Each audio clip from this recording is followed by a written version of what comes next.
Hola, ¿qué tal amigos y colegas? Bienvenidos a otra nueva entrega de su canal, el IRMIN Venezuela, en nuestra sesión de NIF para estudiantes.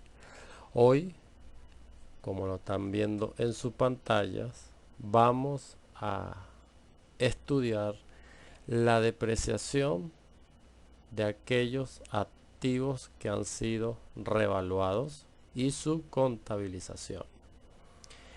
Y esta clase del día de hoy surge como respuesta a una interrogante que nos hizo uno de nuestros alumnos, el cual nos preguntaba cómo podía reconocer o cómo se debería de reconocer la depreciación acumulada de un activo revaluado bajo la norma internacional, que ya lo vimos anteriormente en el video que precedió a este, y bajo norma tributaria jurídica en la jurisdicción venezolana.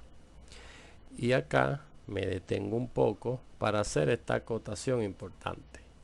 En esta clase del día de hoy nos vamos a enfocar sobre el tema jurídico y de jurisdicción de la norma tributaria de nuestro país, la República Bolivariana de Venezuela. Le hago esta acotación para evitar confusiones con aquellos que nos siguen fuera de nuestro país, que puedan ver algunas diferencias respecto a lo que están acostumbrados en sus países con lo que voy a explicar, ¿ok? Recuerden, lo que se va a explicar en el día de hoy va a ser solo y exclusivamente para la jurisdicción venezolana. Sin más preámbulos, vamos entonces a pasar al desarrollo de nuestro ejercicio del día de hoy. Aquí tengo una hojita, como siempre, acostumbro a tenerla en Excel para ver los cálculos y facilitarnos un poco el estudio de la norma y de las clases que estamos impartiendo por acá por nuestro canal.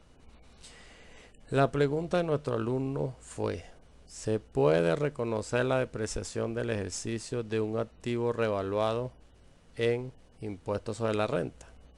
¿Qué quiere decir esto? ¿O qué significa esto?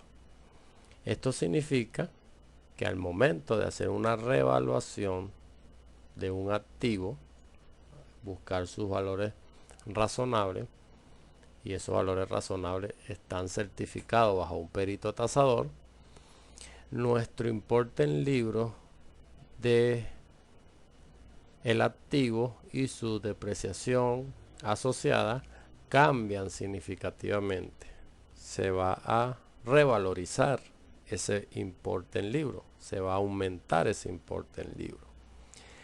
Pero en nuestro país existe el reglamento de impuestos sobre la renta, y en su artículo 63 nos indica lo siguiente: no podrán deducirse ni imputarse al costo cuotas de depreciación o de amortización derivados de la revalorización de bienes corporales o incorporales del contribuyente, salvo cuando la depreciación o amortización se refieran a las situaciones previstas en el capítulo 9 de la Ley de Impuestos sobre la Renta. El capítulo 9 de la Ley de Impuestos sobre la Renta nos habla del sistema de ajuste por inflación, ¿okay?, a través de los INPC, etcétera, etcétera.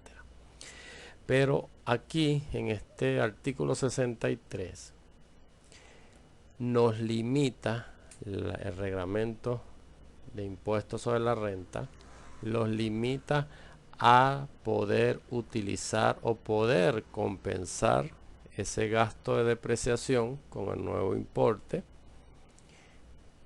para la declaración de impuestos sobre la renta. Cuando nosotros amortizamos o depreciamos un activo, vamos incorporando, vamos sumando al gasto de depreciación anualmente, esa cuota parte que le corresponde al desgaste natural del activo, y la podemos asumir en la declaración de impuestos sobre la renta como un gasto totalmente deducible. Pero al momento de hacer un avalúo del activo y de cambiar el importe de dicho activo, e igualmente reexpresar y cambiar el importe de la depreciación del ejercicio de dicho activo, esa depreciación revaluada no podrá imputarse o no podrá reconocerse para efectos de impuestos sobre la renta. ¿Okay? Con esto respondo la pregunta de nuestro distinguido alumno, y ahora paso a hacer un ejemplo de qué haríamos entonces con esa depreciación, con esa diferencia, que no sería otra cosa sino el superávit por revalorización. Veamos acá. Recuerden que en el video anterior a este hicimos el tratamiento o estudiamos el tratamiento de la revaluación de un activo y su reconocimiento según la sección 17 y la NIF 16, donde nos apoyamos con esa norma.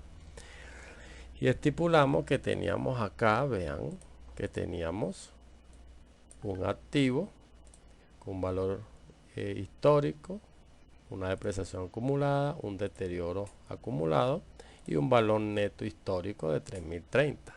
Y al momento de hacer nuestro revalúo, ese importe nos arrojó 25.000 unidades monetarias, que represados acá podemos observar que tenemos un importe bruto del activo de 34.650 unidades monetarias, y la depreciación acumulada o del ejercicio serían 3.465 unidades monetarias. Observen que esta es la depreciación que hemos venido reconociendo en el transcurso de los años del activo por el importe histórico, que son 420. Al momento, al 30 de septiembre de 2021, de hacer ese revalúo de nuestro activo, cambiamos los importes en libros de el valor bruto y de la depreciación del ejercicio y de la acumulada, ¿ok? Pero vamos a enfocarnos en la depreciación del ejercicio, que es aquella cuota aparte que va hacia el impuesto sobre la renta, o que permite en algunos casos rebajarlo de impuestos sobre la renta en la utilidad neta. Y tenemos una diferencia de 3.045 unidades monetarias. Observemos un momento acá nuestra base financiera. Nuestra base financiera de este inmueble nos estipula que tenemos un valor razonable bruto de 34.650 unidades monetarias, con una vida útil de 5 años, y tenemos una depreciación del ejercicio de 3.465 unidades monetarias en base financiera. En cambio, en la base fiscal tenemos el importe bruto del inmueble, 4.200, la misma base, la vida útil, y una depreciación del ejercicio de 420 bolívares, 420 unidades monetarias. Obviamente, como dice la ley y el reglamento de impuestos sobre la renta, este señor que está acá, comparándolo con este señor, vamos a tener un excedente de 3.045 unidades monetarias. Este excedente, que es el valor adicional que le incorporamos al activo y a sus depreciaciones por dicho avalúo, no podrá reconocerse como gasto de impuesto o que permita rebajarse como gasto en el impuesto sobre la renta. No se podrá reconocer. ¿Ok? No se podrá reconocer. Esta diferencia que está acá es una diferencia no deducible de impuestos sobre la renta y va a conciliación de la renta como lo que hemos dicho, no deducible, una partida no deducible. Entonces, mis estimados colegas y alumnos,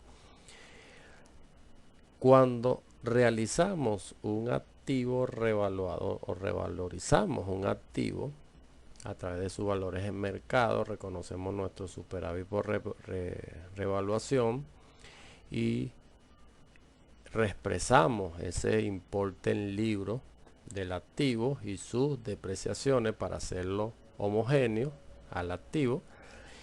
Esa diferencia que nos surgió de la revalorización, que en este caso son 3.045 unidades monetarias, se tendrán que excluir en la conciliación de la renta, de impuestos sobre la renta, valga la redundancia, para el 31 de diciembre de 2021. Es decir, en el momento que vamos a declarar el impuesto sobre la renta, nosotros tenemos que tener nuestra célula de activos fijos revaluados con sus depreciaciones del ejercicio y acumuladas, revaluadas igualmente al importe en libro, y tenemos que tener adicionalmente la misma célula de activo fijo, pero a sus importes históricos.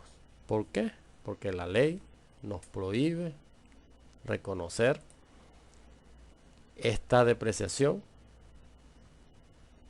que provenga de la revalorización de los activos, y lógicamente, como no tenemos autorización tampoco del CENIAF para cambiar ese importe del activo, y tampoco tenemos autorización de CENIAF para cambiar la depreciación de dicho activo, tenemos que mantener el gasto de depreciación idéntico como se encuentra en sus valores históricos antes de la depreciación o de la revalorización de la depreciación acumulada y del ejercicio del activo revaluado. Quizás para algunos esto sea un poco difícil de entender, pero la ley en nuestro país es la ley. También porque sé que pueda surgir esa pregunta, si este gasto de depreciación generaría un impuesto diferido.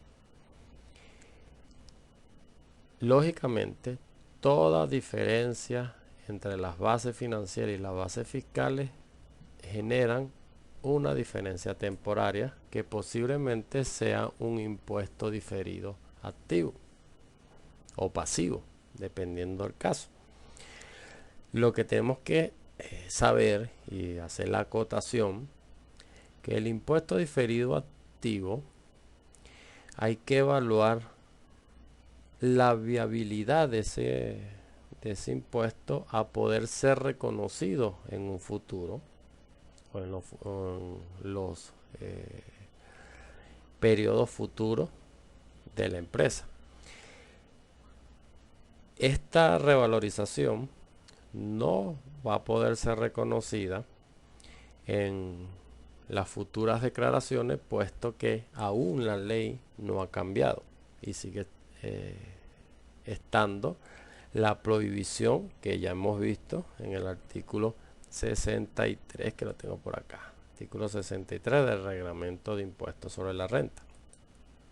Al ver esa condición o esa restricción legal, nosotros ya sabemos de per se, de una vez, desde el mismo momento que estamos realizando esa evaluación, que será imposible bajo estas circunstancias reconocer cualquier impuesto diferido activo que surja de algunas de las diferencias temporarias de estos gastos de depreciación revalorizada, ¿ok? Hay que tener mucho cuidado allí, pero eso ya es materia para otros análisis, otros videos con mayor profundidad, ¿ok? Lo importante es entender que si nosotros en nuestra contabilidad nos encontramos con activos revaluados y se están depreciando dichos activos revaluados y ese gasto de depreciación revaluado no podrá ser reconocido en impuestos sobre la renta. Se tendrá que pasar a la conciliación fiscal y solamente reconocer el importe o la cuota histórica del activo antes de la revalorización. Así es la ley venezolana y así generan o vemos nuestra primera diferencia temporaria o permanente, dependiendo del caso, y la posibilidad de reconocer algún impuesto diferido asociado. Entonces, estimados, espero haber dado respuesta a las inquietudes de algunos de los estudiantes y les agradezco la atención prestada a las preguntas que me han hecho en las redes sociales y los invito a unirse y a suscribirse a nuestro canal de YouTube y activar la campanita para que le lleguen todas las notificaciones cuando subamos nuevo material y nuevos videos al canal. Así que no me queda más que despedirme y agradecer por la atención prestada y esperando vernos en una segunda oportunidad. Hasta luego, estimados.